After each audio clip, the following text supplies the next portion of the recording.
what guidelines and guardrails do you utilize in determining the use of technology? Yeah.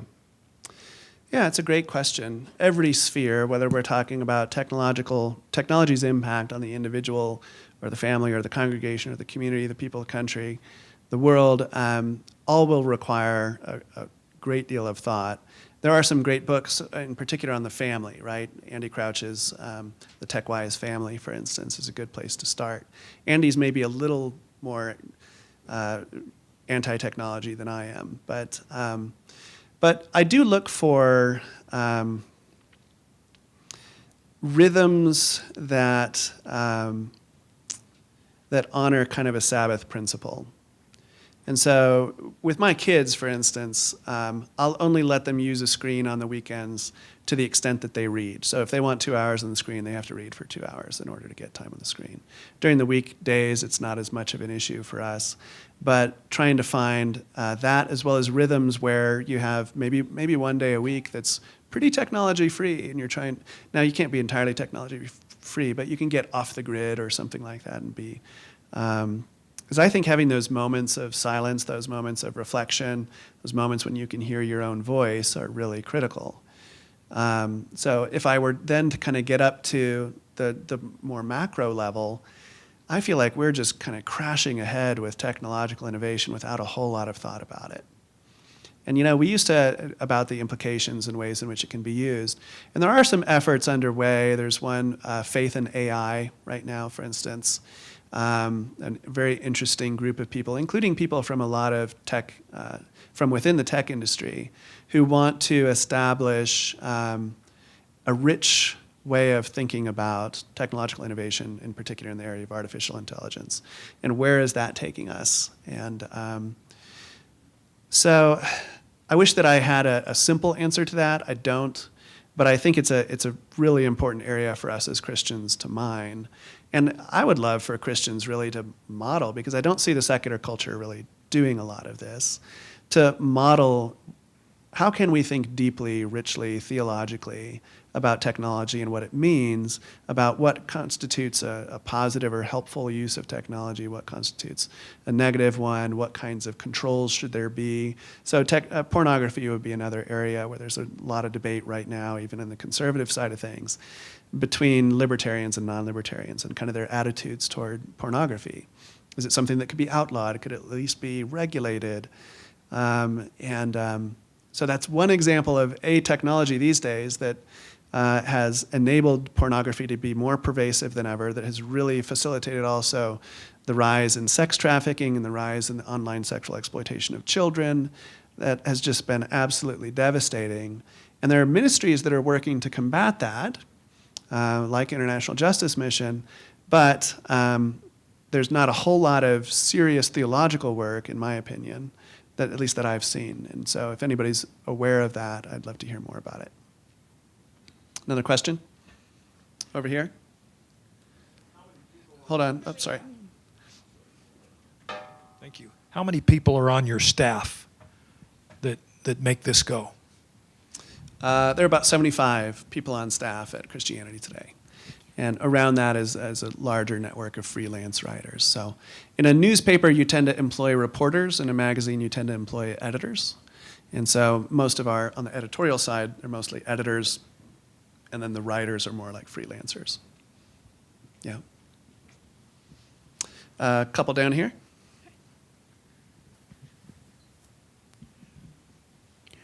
The Tower of Babel is a classic example of technology and interfering with technology. When God came down, he made a statement that whatever they have set their minds to do, they will do. You think that was more of an admonition, or it was an encouragement that men will do all kinds of things way beyond your imagination, in fact? That's great. So we often just kind of pass right over that verse, I guess, don't we? I've never really thought about it that deeply. But when earlier we were talking about the ability, we were talking about artificial intelligence, although we didn't use that term, about the ability to create creatures that can create, right? Are we ever going to get to the point where we can create something that is very similar to a human being? And you might look at a verse like that and say, well, maybe we could. Maybe we could. Maybe that's not a threat. I mean, again, maybe that's something that demonstrates God's creativity even more, that he could create beings who can create in their own turn and create really, really extraordinary things. So whether that's now that was, prior to the scattering, and so there was then the scattering. I mean, he says that, and so that's part of why he scatters them and introduces discord and things like that, right? So in today's world, in the post-Babel world, are we able to do anything we put our minds to? I guess would be an open question. There was a question right behind. Thank you for being here. This is a fascinating conversation. You talked about the evolution of technology and how it has led to the spread of the gospel around the world. From Billy Graham and using just broadcast television to then satellite television and now the internet and everything that goes along that. What do you see as the next technology breakthrough that will help us in the spread of the gospel around the world? Well, let me mention a few that are already doing so. So there's a story that takes place in a Southeast Asian country, a gentleman I'll call Chanda, who had been involved in using the radio to share sermons and so forth to his countrymen. But that was shut down by a government that was not in favor of proselytizing. Now, he went into an area where there was no cell reception, and he saw somebody who was listening to his phone.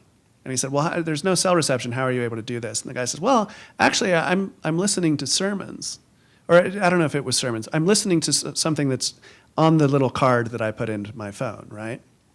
And Chanda learned, okay, well, maybe I could start loading up on these little cards sermons and Bible readings, and that can be how I can spread these. And last I knew, he's distributed this to over 900,000 people within his country. So there are a lot of stories that we're not allowed to tell or have to tell in different ways.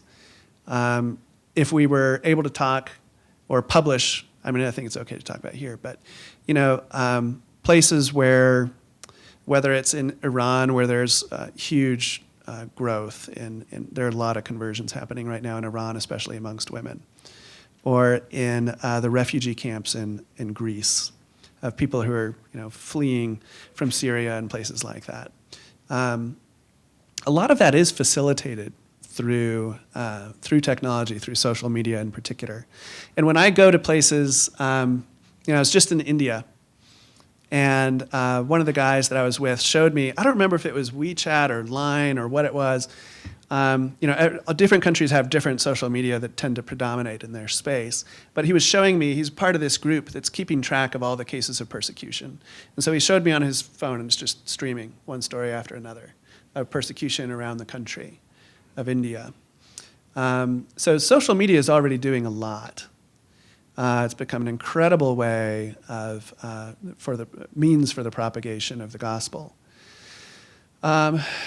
As far as what might be next, I wish that I knew, but I do think that what we're attempting to do at Christianity Today of putting together what would really be a global interconnected storytelling network for the body of Christ. I don't think that was even really possible 5 or 10 years ago. I think technologically it's possible today in a way that's not been before. And if you even think about kind of travel and communication technologies over time, it was probably, early in the history of the church, you might have let's call it body awareness, where you know what's happening in the body of Christ in your community. You might have been able to have that within your town. Or if you're in a big city, maybe kind of a part of your town. And then as transportation and communication technologies get a little bit better, then you might be able to know in a larger swath of land, right? And maybe eventually in a country. I think it's today with the internet, with the World Wide Web, that we're able to have a body awareness around the world that hasn't really been possible before. So that's exciting. So it's easy for me to just kind of extend on what current technologies are. But one thing that I didn't really mention is just all of the medical technologies that helped facilitate missionary work.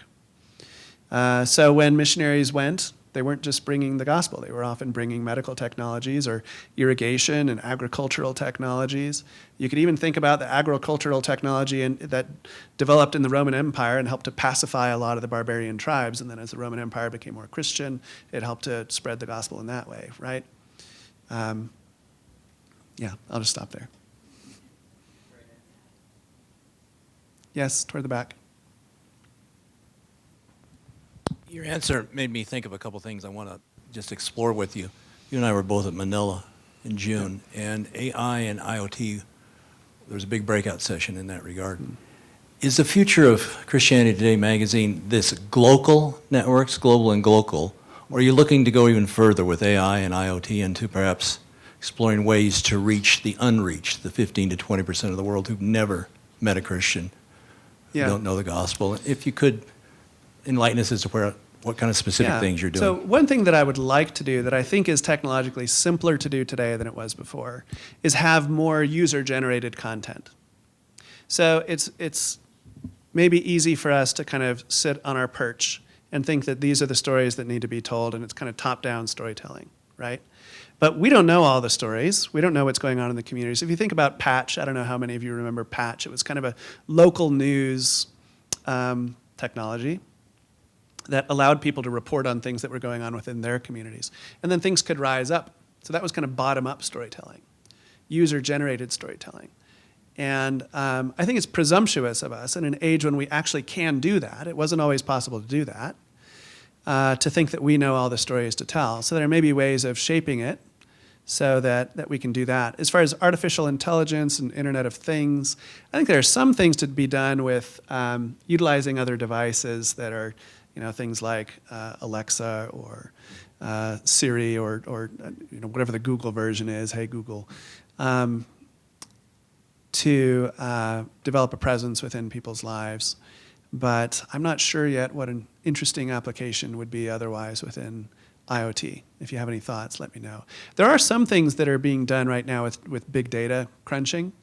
So in Thailand, for instance, there's a church planting network that's using big data a great deal to determine where to plant churches.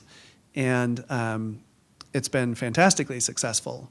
We wrote a story about this recently, and the individual wrote us back and said that they just had partly as a result of the story, so getting to the importance of storytelling, but it elevated their work, and they just had a baptism of almost 700 people that was, for them, far larger than anything they had before. So there is some of that, especially in church planting. And I know of efforts like that in the US too. Because picking the right spot can make a lot of difference. All right, there's a question over here.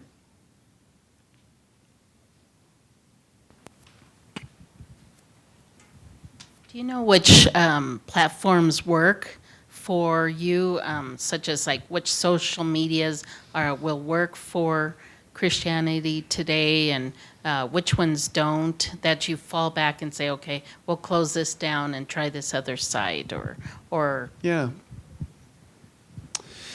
it was. So I'll go back even to my experience at Patheos. So that was mentioned in the bio blurb at the beginning.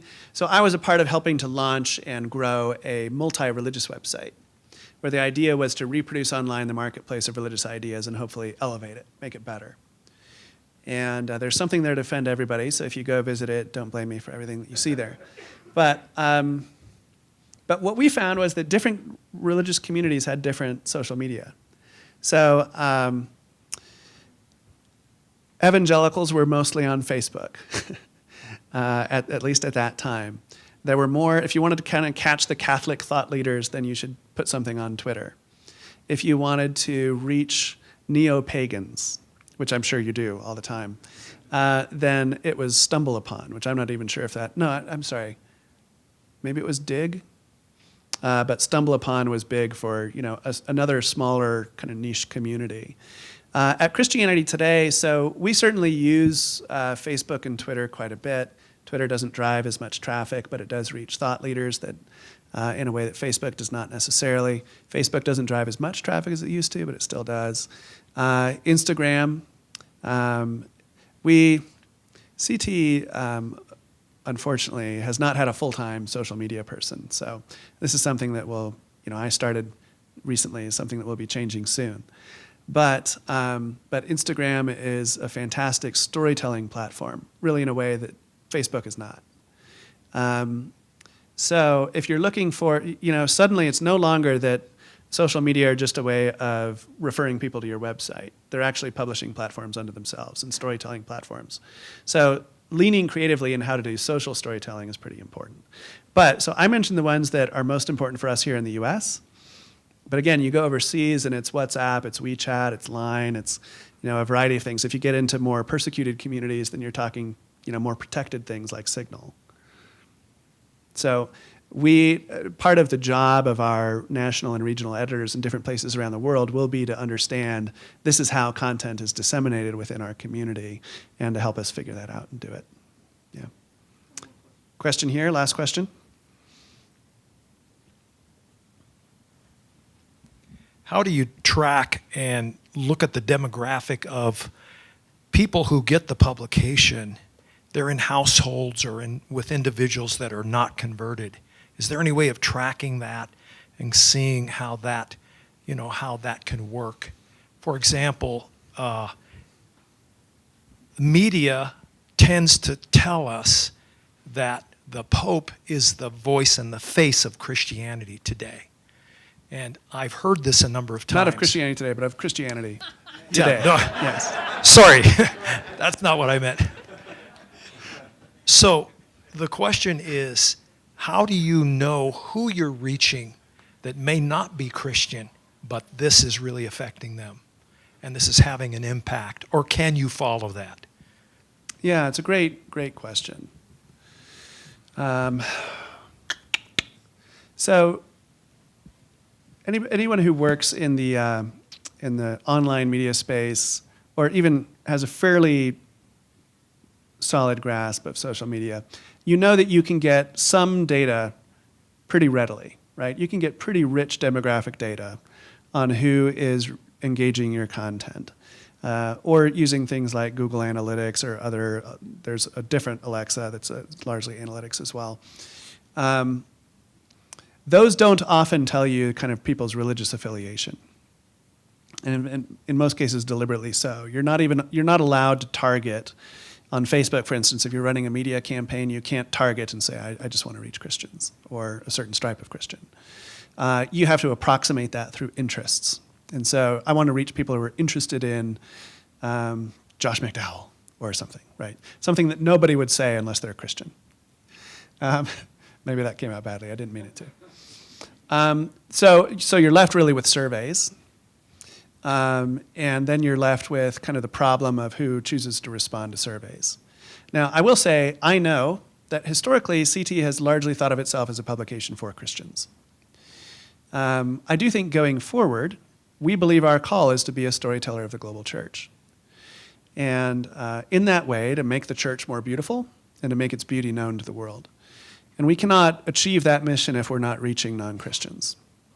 So there will be different streams of content that reach different kinds of people. So there will be certain things like CT pastors or preaching today or church law and tax that are for very niche groups. And I say niche, but the church leaders that we reach, we estimate that we have a strong relationship. So we reach a lot more, right? We reach millions of people, but we have a strong relationship with 250,000 church leaders. And that those church leaders each reach about 600 within their congregations is kind of the typical congregational size of people that we're actually reaching in that space. So that you multiply that, it's a huge reach, right? But where we find stories that we think are really compelling, then we want to tell those stories for the world. And I mentioned this to a couple of people over lunch, but did any of you see Free Solo, the documentary? I would think there'd be a higher density of people in Colorado who saw that. Or maybe the Mr. Rogers documentary, not the feature film that's out now, but Won't You Be My Neighbor, right? These are fantastic stories. Now, that of people doing extraordinary things. And the latter, so the reason I bring up the former, the Free Solo, is I think there are men and women climbing their own, Christians, climbing their own El Capitan every day of the year, right? who are doing extraordinary self-sacrificial things that are dangerous and almost impossible to achieve, and against overwhelming odds, they're succeeding. And we want to be telling those stories. I tell the Fred Rogers story because you see that and you're just moved, right? Christian or not. And it tells the story well, and you also find out along the way, by the way, he does this because he's a Christian. He's a Presbyterian minister.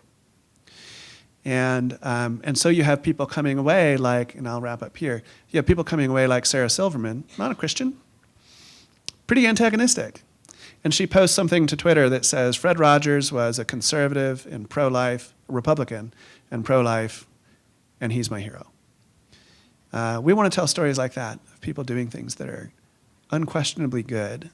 We want the world to see those, because the world needs to know that God doesn't just inspire the Jimmy Swaggarts and Jim Bakkers, right? God inspires the Fred Rogerses of the world, the Mother Teresas of the world. And I'll stop there. So thank you very much.